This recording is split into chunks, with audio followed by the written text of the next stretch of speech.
Welcome to the love-infused ravings of Bach.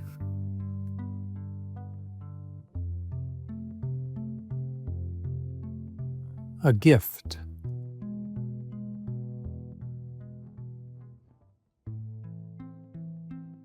I remember the first time that ayahuasca showed me deep peace after many, many years of struggling, to a point that it was tough. It was tough to be alive.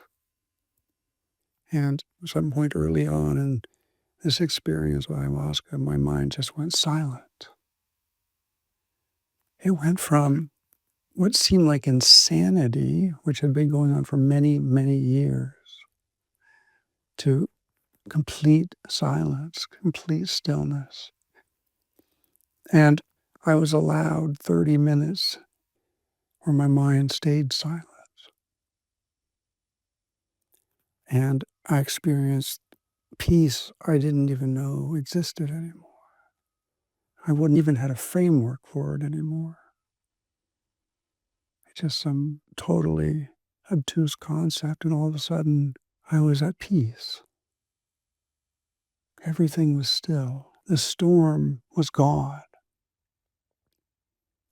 And in that moment, it became one of the great driving forces of my life. Like, I couldn't believe it. I couldn't believe peace really existed, and this was what it was. For lack of a better term, it was thoughtless being. Awake, present, vibrant, alive. The peace was alive, full of life. Who would have imagined? It seemed like nothing. But it was possibly the most dynamic thing I'd ever experienced, just the peace of that moment, the glory of it, the complete impossibility of it. And I was given this very long, sweet taste of it. And the medicine, or I like to call them plant teachers, let me know in no uncertain terms, and however this happens, when plants and humans communicate, it's very hard to explain, and unless it's happened to you, even then it's hard to explain. But it let me know in no uncertain terms that I hadn't, in a sense, hadn't earned this yet. Like, there was still too much war in me. There was still too much chaos in me, in my energy system, to be able to stay in presence for very long, to let go fully for very long. The medicine was like a superhero keeping the outside energies at bay with like a force field around my heart or something. But in the end, like, he can't go forever. He's got to go rest and eat and sleep. And the medicine let me know that was a gift. And you got to work out all this stuff if you want to know it. It told me without any doubt, or I knew without any doubt, that was always there, that peace was a fundamental aspect of true nature. I mean, it didn't say it in those words, but it let me know, and I let me know, however you want to separate those two, me and the plant consciousness, that this is always here. Peace is always here. So we're not going to talk about you finding peace or attaining peace. You're going to let go, and here it is. You are peace. It's not other than you. It's not separate than you. When you let go of it all, here we are at peace. And only a thought will pull you out. That's how we get engaged with these chaotic energies in our lives. They come out as thought forms. I mean, they may have sensations in the body, feelings in the body, emotionals, of course, everything connected to it. They're holistic that way, but we have a relationship with them mostly in the mind, trying to understand it, trying to solve it, trying to get away from it, trying to know it, trying whatever. It's a very complex relationship we have with those energy systems in our being. And to work them out is hairy. And you really have to want to be free, you know? You really have to want peace because it's tough, it's painful.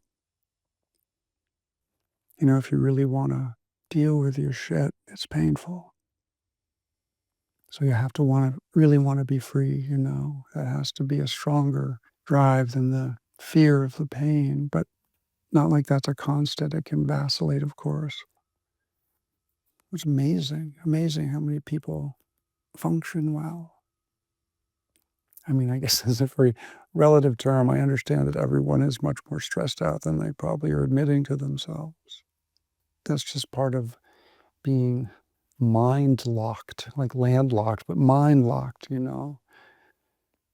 If it's just this relationship with mind, God, it's tough.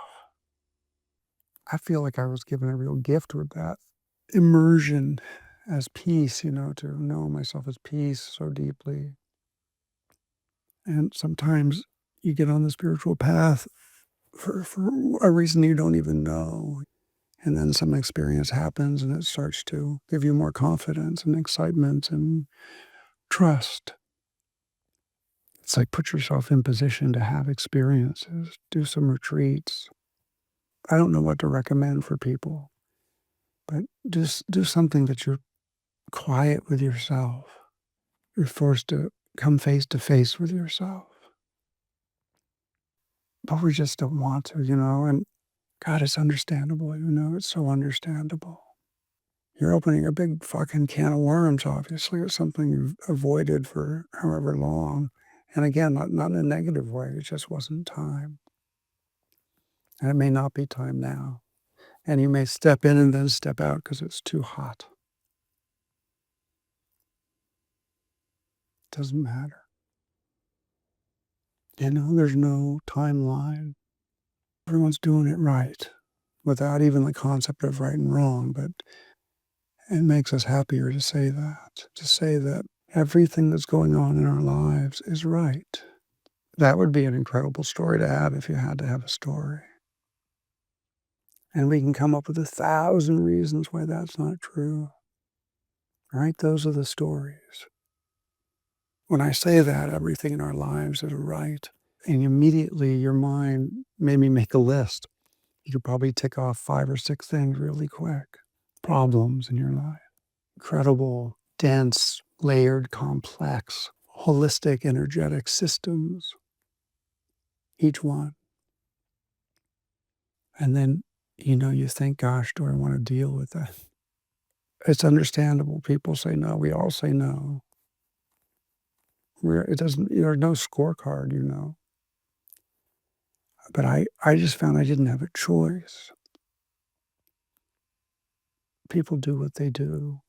And I've never liked this distinction that some people are living a spiritual life and others aren't. That seems so ridiculous to me.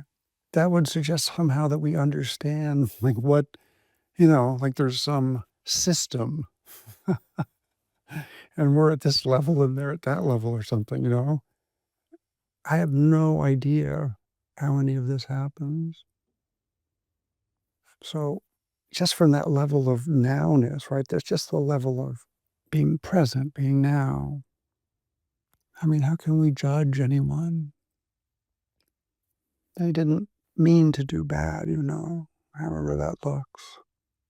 I mean, haven't we all been super confused at some point? But not in a malicious way.